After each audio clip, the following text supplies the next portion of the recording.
തന്നിൽ ഔഷധ ഗുണമൊന്നുമില്ല എന്നാണ് കേരളത്തിലെ ഒരു മന്ത്രിയുടെ വാദം. പത്തനാപുരം എംഎൽഎയും കേരളത്തിന്റെ ഗതാഗത വകുപ്പ് മന്ത്രിയുമായ കെ.ബി. ഗണേഷ് കുമാർ കഴിഞ്ഞ ദിവസം മാധ്യമങ്ങളോട് പറഞ്ഞതാണ്, എന്നെ വെറുതെ വിട്ടേക്കൂ, എന്നിൽ ഔഷധ ഗുണമൊന്നുമില്ല എന്ന്. ഔഷധ ഗുണമുള്ള കരിങ്കുരങ്ങനെയൊക്കെ പിടിച്ച് രസായനം വെച്ച് കഴിക്കുന്ന ചില ആളുകളെ നമുക്ക് അറിയാം, കേട്ടിട്ടുണ്ട് അത്തരം കഥകൾ.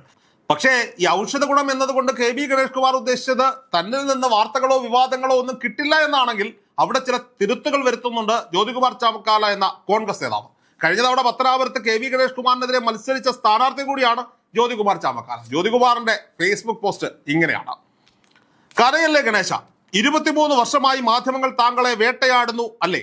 സിനിമയിലും രാഷ്ട്രീയത്തിലും അർഹതയില്ലാതെ നേടിയ അംഗീകാരങ്ങളും കാട്ടിയ നെറുകേടുകളും മറന്നോ എന്ന് ചോദിച്ചുകൊണ്ടാണ് ജ്യോതികുമാർ ചാമക്കാല തന്റെ ഫേസ്ബുക്ക് പോസ്റ്റ് ആരംഭിക്കുന്നത്. നമുക്കറിയാം, ഒരു പ്രത്യേക സാഹചര്യത്തിൽ പത്തനാപുരത്ത് രാഷ്ട്രീയ കേരളത്തിൽ ഒന്നുമല്ലാതിരുന്ന കെ.ബി. ഗണേഷ് കുമാർ എന്ന സിനിമാ നടനെ ആർ ബാലകൃഷ്ണപിള്ളയുടെ മകൻ എന്ന ലേബൽ മാത്രം ഉപയോഗിച്ചുകൊണ്ട് പത്തനാപുരത്ത് കൊണ്ടുവന്ന് മത്സരിപ്പിച്ച് ജയിപ്പിച്ചവരാണ് അവിടുത്തെ UDF-കാർ.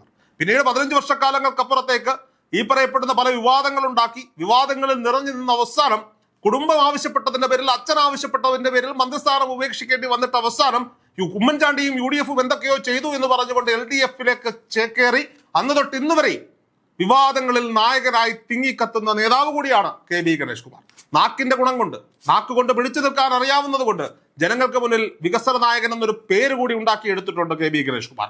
UDF MLA ആയിരിക്കുന്ന കാലത്ത് കൊണ്ടുവന്ന വികസന പദ്ധതികൾക്കപ്പുറത്തേക്ക് LDF MLA ആയിരിക്കുമ്പോൾ യാതൊരു വിധമായ വികസനങ്ങളും പത്തനാപുരത്ത് നടപ്പിലാക്കുന്നില്ല എന്നതാണ് അവിടെ പരക്കെ ഉയർന്നു കേൾക്കുന്ന ഒരു ആരോപണം.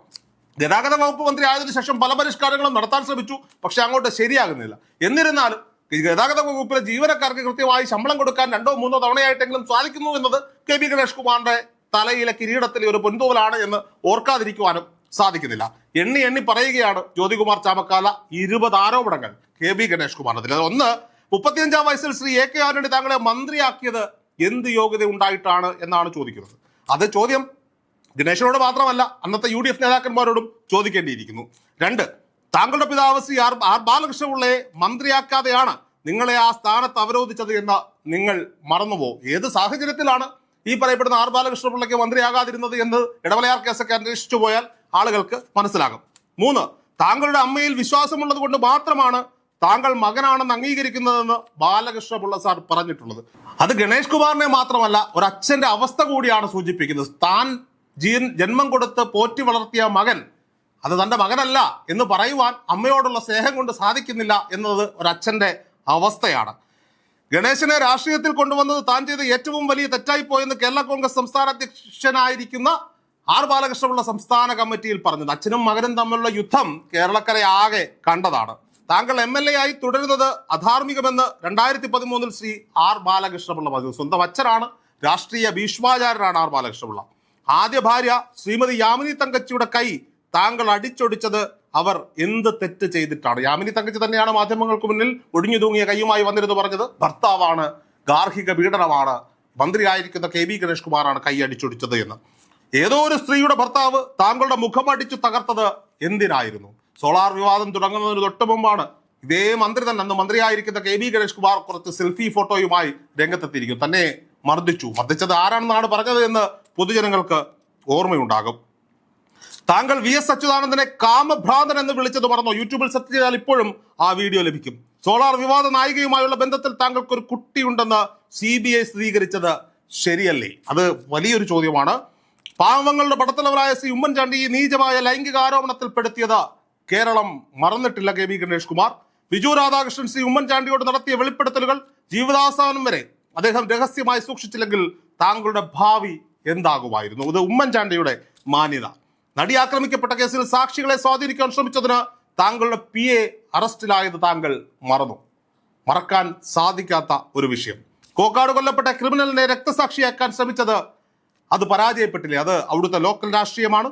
ഹേമ കമ്മിറ്റി റിപ്പോർട്ടിൽ ആത്മാ പ്രസിഡന്റ് എന്ന നിലയിൽ താങ്കൾ നിരവധി പേർക്ക് തൊഴിൽ ചെയ്യുവാനുള്ള അവസരം നിഷേധിച്ചു എന്ന കണ്ടെത്തലില്ലേ? ഏറ്റവും അവസാനമായി വിവാദമായി കത്തു നിൽക്കുന്ന ഹേമ കമ്മിറ്റി റിപ്പോർട്ടിൽ പോലും ആത്മാ പ്രസിഡന്റ് എന്ന നിലയിൽ കെ.ബി. ഗണേഷ് കുമാറിന്റെ പേരുണ്ട്. പിതാവിന്റെ മരണശേഷം കുടുംബ സ്വത്ത് തട്ടിയെടുക്കുവാൻ ശ്രമിച്ചെന്ന് സഹോദരി പരാതി പറഞ്ഞില്ലേ? കേസ് ഇപ്പോഴും കോടതിയിലില്ലേ? ക്യാൻസർ ബാധിതനായ പ്രശസ്ത നടി ശ്രീവിദ്യയ്ക്ക് വേതന സംഹാരി പോലും വാങ്ങി നൽകാതെ അവരുടെ സ്വത്ത് അടിച്ചു മാറ്റിയെന്ന പരാതി ഉയർന്നു കേട്ടില്ലേ? KCLE ഫിനാൻസ് പൂട്ടുക വഴി സാധാരണ നിക്ഷേപകരെ വഴിയാധാരമാക്കിയതാരാണ്? പത്തനാപുരം, പുനലൂർ, കൊട്ടാരക്കര മേഖലയിലുള്ള ഒരു വലിയ ഫിനാൻസ് സ്ഥാപനമായിരുന്നു. അത് പൂട്ടി നിക്ഷേപകർ MLA വീട്ടിലേക്ക് മാർച്ച് നടത്തേണ്ടുന്ന അവസ്ഥ വരെ ഉണ്ടായിട്ടുണ്ട്. ഇന്തോനേഷ്യൻ വ്യവസായിയായ ശ്രീ ബിജുവിന്റെ സഹോദരി ഭർത്താവായി ആൾമാറാട്ടം നടത്തിയത് എന്തിനാണ്? അത് മറ്റൊരു ചോദ്യം. പത്തനാപുരത്തുള്ളൊരു ഇന്തോനേഷ്യയിലുള്ളൊരു വ്യവസായി മരണപ്പെട്ടപ്പോൾ ചരമക്കാടിൽ മകൾ ബിന്ദു ഗണേശനും മരുമകൻ KB ഗണേഷ് കുമാർ MLA സ്വഭാവവശാൽ താങ്കളുടെ അനുജനാകേണ്ട PK ശശിയെ പുകഴ്ത്തുക വഴി സമൂഹത്തിൽ താങ്കൾ എന്ത് സന്ദേശമാണ് നൽകിയത്? താങ്കളുടെ KL 25L0012 എന്ന നമ്പറുള്ള മിനി കൂപ്പർ പോണ്ടിച്ചേരി രജിസ്ട്രേഷൻ ആയിരുന്നില്ലേ? പോണ്ടിച്ചേരിയിലെ വ്യാജവിലാസം ആരുടേതായിരുന്നു? നികുതി വെട്ടിപ്പ് നടത്തിയില്ലേ താങ്കൾ? ഇത്രയും 20 ആരോപണങ്ങൾ, അതായത് 20 ഔഷധ ഗുണങ്ങളാണ് KB ഗണേഷ് കുമാർ UDF നേതാവും മുൻ സ്ഥാനാർത്ഥിയുമായ ജ്യോതികുമാർ ചാവക്കാല ഉയർത്തി കാണിക്കുന്നത്. ഔഷധ ഗുണമില്ല എന്നൊക്കെ മാധ്യമങ്ങൾക്ക് മുന്നിൽ എല്ലാ മാധ്യമങ്ങളോടും ചെന്ന് പറയുന്നത് പോലെ KB ഗണേഷ് കുമാർ പറയുമ്പോൾ പഴയകാലം ഭൂതകാലം ഇങ്ങനെ പൊങ്ങി വന്നുകൊണ്ടേയിരിക്കും. അത് ദൈവനിശ്ചയമാണ്.